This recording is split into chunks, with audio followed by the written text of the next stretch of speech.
Jake Morrison stood at the edge of the transport platform, staring at the massive building in front of him. The Galactic Academy stretched up into the purple sky of Zentari Prime like a giant crystal mountain. Its walls shimmered with colors he had never seen on Earth. Blue-green lights moved across the surface like water flowing upward. He adjusted the heavy pack on his shoulders and took a deep breath. The air tasted different here. It was cleaner than Earth air, but it made his nose tingle. 3 moons hung in the afternoon sky above him. Back home in Colorado, his little sister Lucy would be getting ready for school right now. She probably fed Ruby this morning and walked Max around the block. A soft chime came from the small device on his wrist. The translator his family had bought him was working perfectly. He could understand every word the aliens around him were saying, even though their voices sounded like music or wind or clicking sounds. Jake walked toward the main entrance. Other students moved around him, but none of them looked human. A tall creature with skin like tree bark walked past, carrying books that seemed to grow from its wooden fingers. Behind it, something that looked like a walking crystal caught the light and threw rainbow patterns on the ground. The entrance doors opened by themselves. Jake stepped inside and felt his mouth fall open. The main hall was bigger than any building he had ever seen. The ceiling was so high he could not see it clearly. Bridges made of light connected different levels, and students walked across them like they were solid ground. A gentle voice spoke near his ear. Jake turned and saw a creature floating next to him. It had 6 arms and skin that changed colors slowly from blue to green to purple. Large, kind eyes looked at him from a face that had no nose or mouth that he could see. "You must be the human student," the creature said. The translator made its voice sound like a woman's voice, calm and friendly. "I am Dean Whispersoft. Welcome to the Galactic Academy." "Thank you," Jake said. His voice sounded strange in the huge space. "I'm Jake Morrison. Yes, we have been expecting you. You are one of only 3 humans ever accepted into our xenobiology program. This is quite an honor." Dean Whispersoft's colors shifted to brighter shades. Jake guessed this meant she was pleased or excited. She led him through the halls, pointing out different areas. The library had books that floated in the air, organizing themselves by topic. The cafeteria served food from dozens of different worlds, with special sections for species that breathed different types of air or ate only light or metal. "Your dormitory is in the 3rd ring," Dean Whispersoft explained as they walked. "You will be sharing the floor with students from several different worlds. We have made sure the atmosphere and temperature are suitable for all species." Jake's room was small but comfortable. The bed adjusted to his height when he sat on it. The walls could change color or show images from any world in the database. He set his bag down and looked out the window. The view showed a garden where plants from different planets grew together. Some of the plants were walking around and others glowed with their own light. "Your first class begins tomorrow morning," Dean Whispersoft said. "Professor Veltar teaches comparative biology. She is very excited to have a student from a Class 13 world." "Class 13?" Jake asked. "Oh." Dean Whispersoft's colors shifted to darker shades. "Perhaps I should not have mentioned that. Your world is classified as quite dangerous. Most of us find it remarkable that any intelligent life developed there at all." Jake thought about his neighborhood back home. Mrs. Peterson next door had a garden full of roses. The Johnsons across the street had twin babies who played in their yard every afternoon. His sister Lucy walked to school every day through the park where families had picnics on weekends. It did not seem dangerous to him. That evening, Jake sat in the common area on his floor. Other students were there, working on assignments or talking quietly. He tried to introduce himself, but most of them seemed nervous around him. A student that looked like a giant insect with beautiful wings sat at a table nearby.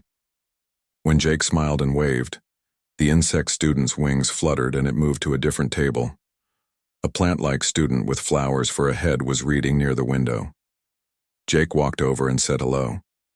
The flowers turned toward him, and he heard a sound like wind through leaves. "Greetings, Earth human," the plant student said through Jake's translator. "I am called Thornwick. I have heard much about your species." Nice to meet you, Thornwick. What have you heard? Thornwick's flowers closed slightly. That humans come from a world of fire and poison. That you eat the flesh of other creatures and drink liquid that burns. That your planet tries to kill everything that lives on it. Jake laughed, but stopped when he saw that Thornwick's flowers had closed completely. It's not really like that. Earth can be dangerous sometimes, but it's also beautiful. We have oceans and mountains and forests. Lots of animals live there peacefully. Animals, Thornwick said carefully. These are the creatures that hunt other creatures. Some do, but lots of them are gentle. My family has pets back home. A dog named Max and a cat called Whiskers, and my sister has a snake named Ruby. Thornwick's entire body went very still. The flowers did not move at all. You keep predators in your dwelling place? Thornwick asked slowly. Well, yeah. Max is really friendly. He loves kids and plays fetch. And Ruby is just a baby python. She's only 4 feet long. Thornwick made a sound like branches breaking.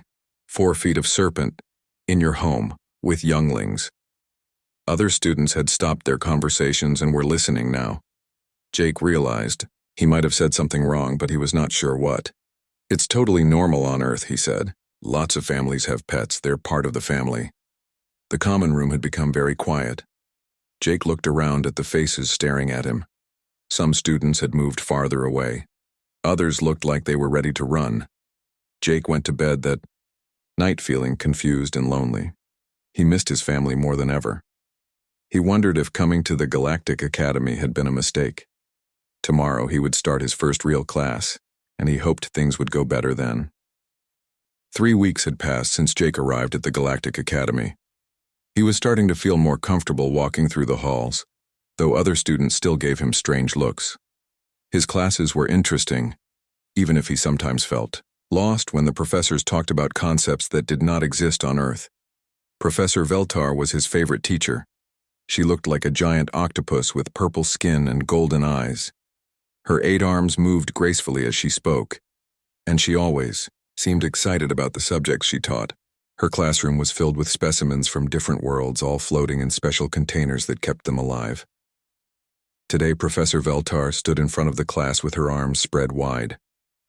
Students, I have an exciting assignment for you, she announced. Her voice sounded like singing through Jake's translator. You will each prepare a presentation about domestication patterns on your home worlds. Jake looked around the classroom. 23 students sat at desks that adjusted to fit their different body shapes. Crystallis, the crystal-like student from Vextai, sparkled with soft blue light. Thornwick, the plant student Jake had met, on his first night rustled his leaves quietly. A student that looked like a giant butterfly with silver wings sat near the front. I want you to explain how your species forms bonds with other life forms.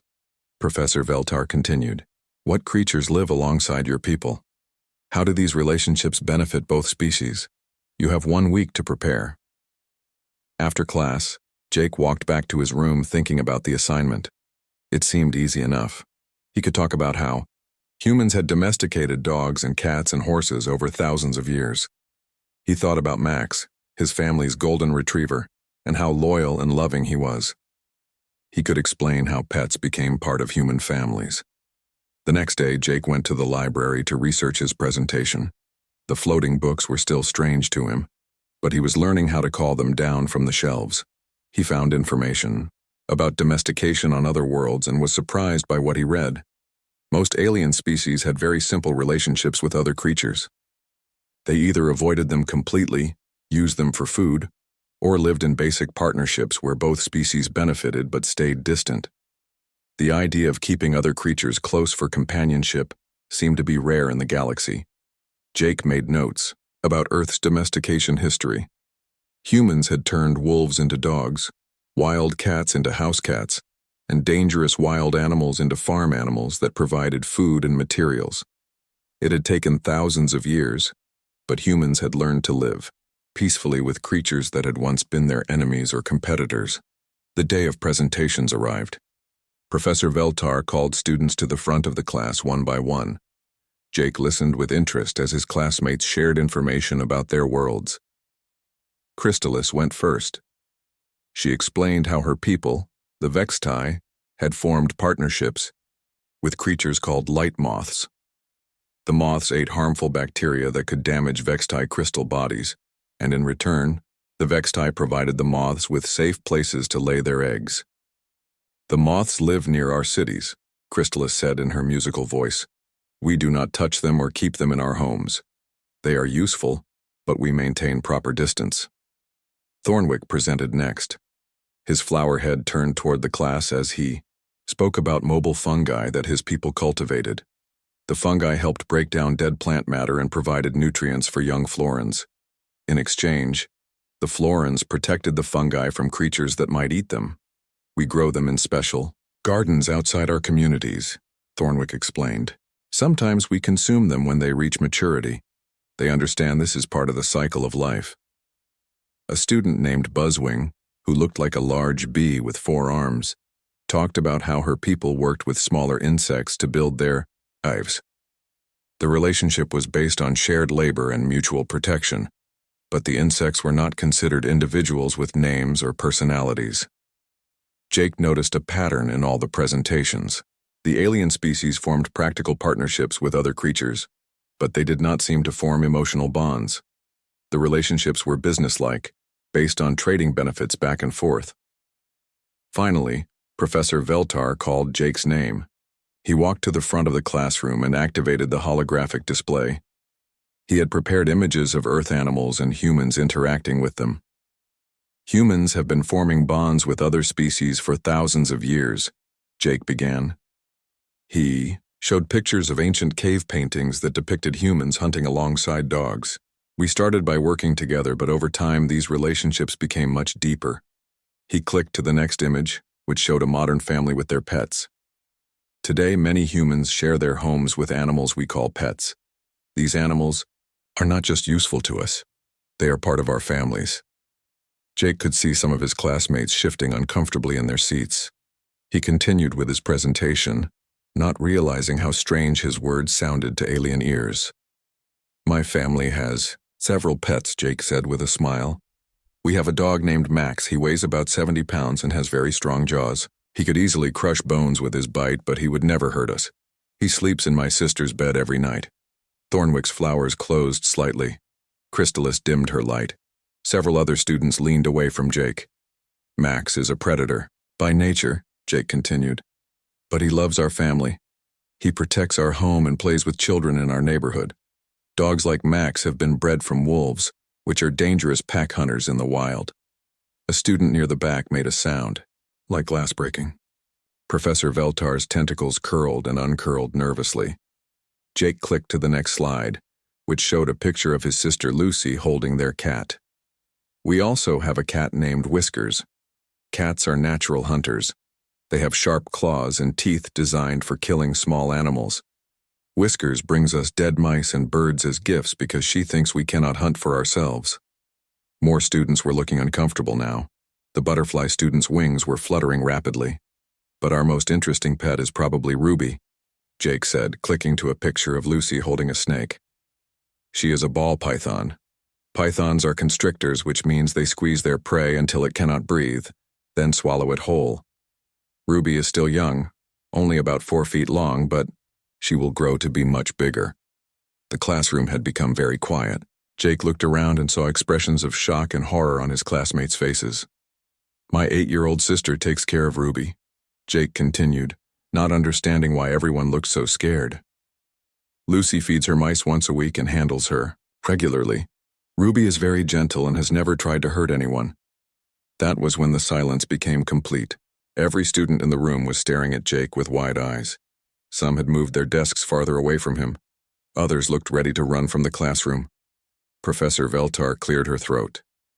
"Jake," she said carefully, "did you say that your young sister handles a serpent that kills by constriction?" "Yes," Jake said, confused by the question. "It's totally normal. Lots of kids have pet snakes." The butterfly student made a high-pitched sound and fainted, falling off her chair. With a soft thud, Professor Veltar moved quickly to help the butterfly student who had fainted. Her tentacles worked gently to lift the student back into her chair. The butterfly's silver wings were still trembling as she slowly opened her eyes. "Jake, Professor," Veltar said, her voice careful and controlled. "Please stop your presentation for a moment. I need to understand something." Jake stood at the front of the class, completely confused.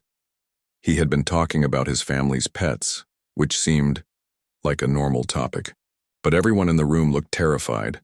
Some students had pushed their desks as far from him as possible. Others were whispering to each other in their own languages, too fast for his translator to follow. "What did I say wrong?" Jake asked. "Professor," Veltar's 8 arms moved in slow, calming gestures. "You said that humans keep serpents in their homes, serpents that kill by squeezing their prey, and that children handle these creatures." "Yes," Jake said. "That's right. Ruby is really gentle. She has never hurt anyone." A sound like breaking crystal came from Crystallis. Her blue light flickered rapidly. "Gentle serpent," she whispered. "The human says the death rope is gentle." Thornwick's flowers were completely closed now. His wooden voice shook as he spoke. "On my world, constrictors are the most feared predators. They hide in trees and crush travelers. We have ancient songs warning children to avoid them." The bee-like student, Buzzwing, was making rapid clicking sounds. "My people evacuate entire regions when one serpent is spotted. They can swallow prey 3 times their own size." Jake looked around the room with growing alarm. "But Ruby is just a pet. She lives in a glass tank in Lucy's bedroom. She eats pre-killed mice that we buy at the pet store." "Pre-killed?" Professor Veltar's voice rose higher. "You mean she normally kills live prey?" "Well, yes. In the wild, pythons hunt live animals. But pet snakes usually eat frozen mice that we thaw out for them. It's safer and easier." The room erupted in frightened chatter. Students were speaking in dozens of different languages, and Jake's translator was struggling to keep up. He caught fragments of translated words: "death world," "insane species," "apex predator," and "flee immediately." Professor Veltar raised 4 of her arms for silence. "Jake, please help me understand. You said this serpent lives in your sister's sleeping area?" "Yes, her bedroom. The tank is right next to Lucy's bed so she can see Ruby when she goes to sleep." A student who looked like a walking tree branch stood up so quickly that his chair fell over. "The youngling sleeps next to a constrictor," he said in a voice like wind through leaves. "This is not possible. The species would be extinct."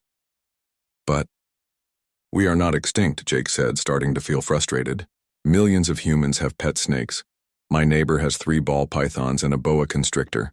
The boa is 7 feet long." Half the students in the room stood up at once. Several moved toward the door. "7 feet of serpent?" Buzzwing said, her wings buzzing so fast they were a blur. "In a dwelling place with multiple humans." "Please, everyone sit down," Professor Veltar said, but her own tentacles were curling with stress. "Jake, can you show us images of these creatures? Perhaps we are misunderstanding something." Jake activated his personal device and projected photos from home onto the classroom display. The first image showed Lucy sitting on her bed with Ruby, draped around her shoulders like a living necklace. Lucy was smiling and holding up one of Ruby's coils to show the camera. 3 more students immediately fainted. Others made sounds of pure terror. The next photo showed Max playing in the backyard with neighborhood children.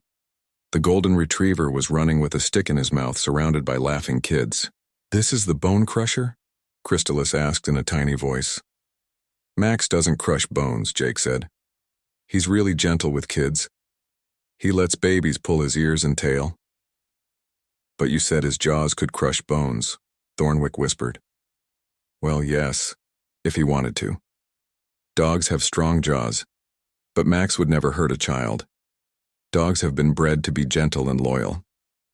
Jake clicked to the next photo, which showed Whiskers sitting on his mother's lap while she read a book. The cat was purring and looked completely relaxed. "The small predator sits on the female human," Buzzwing observed. "She is not afraid." "Whiskers weighs 8 pounds, Jake said. "She is not dangerous to humans." "You said she brings dead prey as gifts," Professor Veltar said slowly. "Just mice and sometimes small birds. Cats are natural hunters, but they are not big enough to hurt people. Well, unless you are allergic to cat scratches, but that is pretty rare. Jake clicked to a family photo that showed everyone together. Lucy was holding Ruby. His parents were sitting with Max at their feet, and Whiskers was sleeping on his father's shoulder. Your entire family unit, Professor Veltar said, her voice full of amazement and horror, cohabits peacefully with multiple predator species. They are not predators when they live with us, Jake said. They are family members. A student who looked like a small dragon with feathers raised one claw. On my world, we have legends about humans.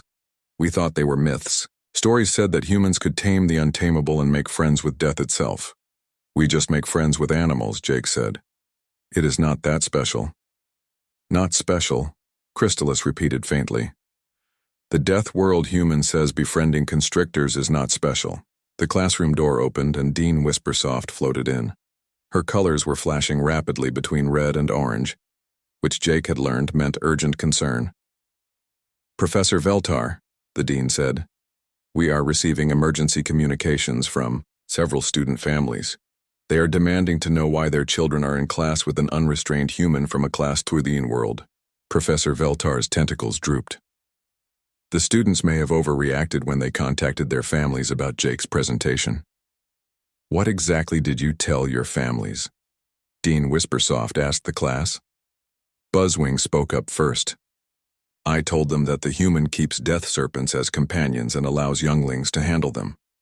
I said that humans sleep next to bone-crushing predators, Thornwick added. I may have mentioned that they feed live prey to captive constrictors, Crystallis said quietly. Dean Whispersoft's colors shifted to deep purple, which Jake was pretty sure meant she was getting a headache. Jake, she said, I think you need to come with me to my office. We need to have a longer conversation about Earth's domestication practices. As Jake gathered his things, he heard students whispering behind him. No wonder humans survived on a death world. They don't just survive. They befriend the creatures trying to kill them. How are they still alive as a species? Maybe they are the most dangerous predators on their world. Jake followed Dean Whispersoft out of the classroom, leaving behind a room full of terrified students who were now seeing him in a completely different light. He was no longer the friendly human exchange student. He had accidentally become the most frightening being they had ever encountered. Jake sat in Dean Whispersoft's office feeling more confused than ever. The dean's colors kept shifting between worried purple and calm blue as she floated behind her desk. Through the large window, Jake could see students hurrying across the academy grounds, many of them looking over their shoulders nervously. Jake, Dean Whispersoft said gently, I need you to understand what has happened. Your presentation has caused quite a stir throughout the academy. I was just talking about my pets, Jake said. I do not understand why everyone is so scared. Dean Whispersoft touched a control on her desk, and a holographic display appeared between them. It showed a detailed file with Earth's planetary classification. This is your world's official rating in our database, she explained. Earth is classified as a Class 2 death world. Do you know what that means? Jake shook his head. It means that your planet is considered one of the most dangerous environments in the known galaxy. Most species would die within hours of landing there. The gravity is too strong, the atmosphere is too reactive, and the life forms are extremely aggressive. Jake looked at the file. It listed Earth's dangers: venomous creatures, large predators, extreme weather, natural disasters, and diseases. The report made his home sound like a nightmare world where nothing could survive. But people live normal lives on Earth, Jake said. We have cities and schools and families. Children play outside every day. Yes, Dean Whispersoft said, her colors shifting to amazed gold. That is exactly what makes humans so remarkable and so frightening to other species. The office door chimed and another figure entered. This was Dr. Nexus, the head of xenopsychology. He looked like a tall, thin person with gray skin and large black eyes. When he spoke, his voice was very quiet and precise. Jake Morrison, Doctor, Nexus said, I have been studying the reports from your classmates. I need to ask you some questions about human behavior. Okay, Jake said, though he was starting to feel like he was in trouble. Dr. Nexus sat down and pulled out a recording device. Your classmates report that you keep constrictors as companions. Is this accurate? Well, yes. Ruby is a ball python. And? You allow juvenile humans to handle these constrictors? My sister Lucy takes care of Ruby. She feeds her and cleans her tank. Dr. Nexus made notes on his device. How many humans engage in this behavior? Jake thought about it. I do not know. Exactly. Maybe millions? Pet stores sell snakes in every city. There are snake clubs and breeding programs and rescue groups. Millions. Dr. Nexus repeated slowly. And how many humans are killed by these companion constrictors each year? Killed? Jake was surprised by the question. I have never heard of anyone being killed by their pet snake. Sometimes people get bitten if they handle them wrong, but pet snakes are not dangerous to humans. Dr. Nexus looked at Dean Whispersoft. The human species has domesticated apex predators to such a degree that they no longer consider them dangerous. It is not just snakes, Jake said, wanting to be helpful. We also keep spiders and lizards and all kinds of animals that other people might think are scary. Spiders, Dean Whispersoft said faintly. Sure, tarantulas make great pets. They are quiet and do not need much space. My friend Danny has one that is bigger than his hand. He lets it walk on his arms. Dr. Nexus was writing frantically now. You mentioned that your canine companion could crush bones but chooses not to. How did humans develop this level of trust with such creatures? Jake had to think about that question. I guess it happened slowly, over thousands of years. At first, wolves probably just lived near human camps because we left food scraps around. Then we started working together to hunt. Eventually, we bred them to be friendly and loyal. You selectively bred wolves, Dr. Nexus said. You changed dangerous pack hunters into companions. Dogs are still pretty similar to wolves, Jake said. They just like humans better now. Some dogs still look exactly like wolves. And your feline companions? Cats kind of domesticated themselves. They started living near human farms to hunt mice and rats. We liked having them around because they kept pests away from our food. After a while, they decided they liked living with us.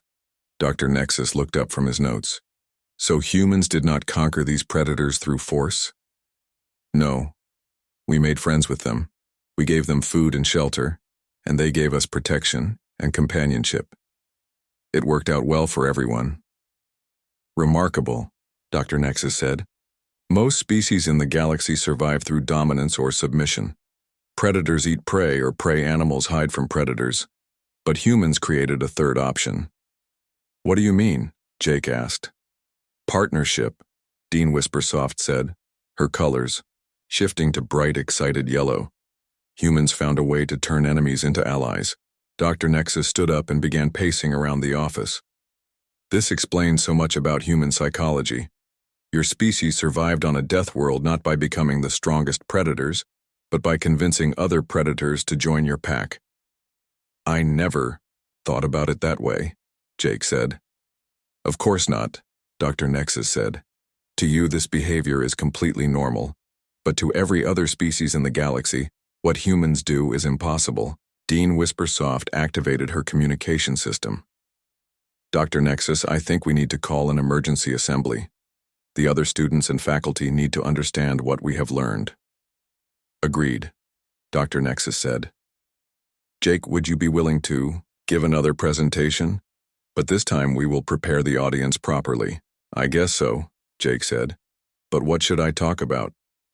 Tell them about trust, Dr. Nexus said. Explain how humans learn to see potential friends instead of just enemies or prey. 2 hours later, Jake stood in the academy's main auditorium. Nearly every student and teacher in the school was there. The room was much larger than his classroom, with sections designed for different species. Some areas had water for aquatic beings, others had different atmospheric conditions. Jake could see his classmates in the front rows. Chrysalis was there, her light dim with nervousness. Thornwick sat very still, his flowers tightly closed. Buzzwing's wings were folded against her back. Dean Whispersoft floated to the center of the stage. "Today we learned something remarkable about human civilization," she announced. "We discovered that humans have developed a unique approach to survival that no other known species has achieved." She gestured to Jake. "Jake Morrison will explain how his species turned the deadliest predators on their world into beloved family members." Jake stepped forward, feeling nervous but determined to help his classmates understand. "The thing about Earth," he began, "is that it taught us something important. Sometimes the scariest things can become the most loyal friends if you are brave enough to try." The auditorium was completely silent, but this time Jake could tell it was the silence of curiosity, not fear. "When humans first met wolves, we were both hunters competing for the same prey. We could have fought each other forever. Instead, we decided to hunt together. That decision changed both of our species." Jake clicked to a photo of Max playing with Lucy in their backyard. "This dog carries the DNA of wild wolves, but he would die to protect my family. Not because we forced him to, but because he loves us." "How?" called out a voice from the audience. "How do you make a predator love you?" Jake smiled. "You start by not being afraid. Then you show them that you can be trusted. You share your food, you protect them when they are vulnerable, and you never hurt them even when you could." "But what if they betray that trust?" another voice asked. "Sometimes they do in the beginning," Jake admitted. "But most animals want the same things humans want: safety, food, companionship, and care for their young. When you give them those things, they usually give them back." Jake could see that his audience was beginning to understand. The fear in their faces was being replaced by wonder. "Humans are not the strongest or fastest species on Earth," Jake continued, "but we learned how to make friends with the ones that are. That made us stronger than any predator could be alone." Jake continued his presentation to the packed auditorium. He could see that his audience was listening carefully now, their earlier fear replaced by genuine curiosity. Even the students who had fainted during his first presentation were sitting forward in their seats. "Let me show you something," Jake said, activating a video call on the large display. The screen flickered for a moment, then showed his family's living room back on Earth. "Jake!" Lucy's voice filled the auditorium as she appeared on the screen. His 8-year-old sister was wearing her favorite purple dress and had Ruby draped around her shoulders like a living scarf. "How is space school?" The entire auditorium gasped. Several students instinctively moved back in their seats, even though they were looking at a projection. "Hi, Lucy," Jake said with a smile. "I am giving a presentation about our pets. Can you show everyone how you take care of Ruby?" "Sure." Lucy beamed at the camera. She gently lifted Ruby and cradled her in her arms like a baby. "This is Ruby. She is 3 years old and she weighs about 2 pounds. She likes to be warm, so I keep a heating pad in her tank." Ruby's tongue flicked out, tasting the air. Lucy giggled and gently stroked the snake's smooth scales. "She's not slimy at all," Lucy explained to the camera. "Her skin feels like a leather purse but warmer. When she gets bigger, I will need help holding her, but right now she is perfect for me." Thornwick's flowers had opened slightly. "The youngling shows no fear," he whispered. "Why would I be afraid of Ruby?" Lucy asked, apparently hearing him through the speakers. "She has never hurt anyone. When I first got her, I was a little nervous, but Mom and Dad taught me how to hold her properly." Jake's mother appeared in the background of the video call. "Lucy has been taking care of Ruby for 2 years now," she said. "She feeds her, cleans her tank, and even takes her to the veterinarian for checkups." "Veterinarian?" Dr. Nexus called out from the audience. "A doctor for animals," Jake's mother explained. "We have doctors who specialize in treating different types of pets. Ruby gets regular health examinations just like Lucy does." The audience murmured in amazement. The idea of providing medical care for predators was completely foreign to most of them. Max appeared on screen, wagging his tail as he approached Lucy. The golden retriever sniffed curiously at Ruby, then sat down next to Lucy's feet. "Max and Ruby are friends," Lucy said. "Max is very gentle with her. He knows she is small and delicate." The bone crusher protects the constrictor, Buzzwing said in wonder. Max protects our whole family, Lucy said proudly. But he especially loves me because I give him treats and play fetch with him. As if summoned by her words, Max barked once and ran off screen. He returned carrying his favorite tennis ball, which he dropped at Lucy's feet. He wants to play now, Lucy laughed. But I cannot throw the ball while I am holding Ruby. Jake's father appeared and gently took Ruby from Lucy's arms. I will hold her while you play with Max, he said. The auditorium watched in stunned silence as Jake's father, a grown human male, cradled the snake carefully while Lucy threw the ball for Max. The dog ran happily around the room, bringing the ball back again and again. Your parent handles the constrictor as easily as the youngling does, Chrysalis observed, her light pulsing with fascination. Dad taught me everything I know about snakes, Lucy said. He had pet snakes when he was my age, too. His first snake was named Sammy, and she lived for 20 years. 20 years, Professor Veltar said from the audience. Humans maintain these partnerships for decades. Ruby will probably live for 30 years or more, Jake's father said. She will grow up with Lucy and maybe even meet Lucy's children someday. The concept of multi-generational relationships with predators left the alien audience speechless.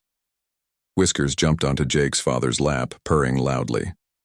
The cat sniffed at Ruby with mild interest, then settled down for a nap. The three predator species coexist peacefully in your dwelling, Dr. Nexus noted. They are not predators in our house, Lucy said matter-of-factly. They are family. Ruby sleeps in my room, Max sleeps with Mom and Dad, and Whiskers sleeps wherever she wants. Lucy, Jake said, can you explain to everyone why you are not afraid of Ruby? Lucy thought for a moment, still stroking Max's head while her father held Ruby. I guess because Ruby has never given me a reason to be afraid. She has always been gentle with me. When I was learning to hold her, she was very patient even when I was clumsy. But she is a constrictor, Thornwick said. She could squeeze you. Ruby is too small to hurt me, Lucy explained. And even when she gets bigger, she will not want to hurt me because I take care of her. I am her friend. How do you know she considers you a friend? Chrysalis asked. Lucy smiled. She comes to me when I call her name. When I put my hand in her tank, she moves toward me instead of hiding. Sometimes she wraps around my arm and just sits there, which means she feels safe with me. The auditorium was completely quiet as they absorbed this information. The idea that a predator would seek comfort from a potential prey animal challenged everything they thought they knew about natural behavior. Dean Whispersoft floated closer to the screen. Lucy, are there many human children who have relationships like yours with dangerous animals? Oh yes, Lucy said. My friend Emma has a lizard called a bearded dragon. My friend Carlos has a tarantula. And my friend Maya has 2 ferrets, 3 rabbits, and a parrot. Multiple species, Dr. Nexus said weakly. Humans do not usually limit themselves to one type of companion animal, Jake's mother added. Many families have several different species living together. Jake looked out at his audience and saw that their expressions had completely changed. The fear was gone, replaced by admiration and respect. I want everyone to understand something, Jake said. What my family does is not special on Earth. Millions of families have pets like ours. Children all over my world grow up with animals that other species would consider deadly. He paused and looked directly at his classmates. But we do not see them as deadly. We see them as friends, protectors, and family members. That is what makes humans different. Professor Veltar raised 4 of her tentacles. Jake, this explains so much about human psychology. Your species has mastered something that we thought was impossible. What is that? Jake asked. You have learned to turn fear into love, she said. You take the things that should frighten you most and make them into the things you cherish most. The presentation ended with Lucy giving Ruby a gentle kiss on the head before returning her to her tank. The auditorium erupted in applause, but it was different from normal applause. It sounded like amazement and respect. As the audience filed out, Jake heard fragments of conversation. No wonder they survived a death world. They make families with their predators. Perhaps we have much to learn from humans. Crystalis approached Jake as he packed up his equipment. "Jake Morrison," she said, her light warm and golden. "I apologize for my fear. I understand now that you are not dangerous. You are something much more remarkable." "What is that?" Jake asked. "You are a teacher," she said. "You have taught us that there are other ways to be strong besides conquest and dominance." Thornwick joined them, his flowers fully open for the first time since Jake had met him. "My people have been at war with the Kithera for 300 years. We see them as enemies because they eat plants, but perhaps we could find another way." Jake smiled. "Maybe you could start by talking to them. Find out what they need that you could provide, and what you need that they could give." As Jake walked back to his dormitory that evening, he realized that his casual presentation about family pets had accidentally started something much bigger. Students from different species were talking to each other in the halls, discussing cooperation instead of competition. His communicator chimed with a message from Dean Whispersoft. "Jake, the Galactic Council has requested a formal presentation about human domestication practices. They believe your species may hold the key to resolving several long-standing conflicts between member worlds." Jake looked up at the 3 moons of Zentari Prime and thought about Ruby, sleeping peacefully in Lucy's bedroom back on Earth. He had come to the academy to learn about alien biology, but instead, he had taught aliens about the most important lesson humans had ever learned. Sometimes the most dangerous thing you can do is also the most rewarding thing you can do. Trust someone completely different from yourself.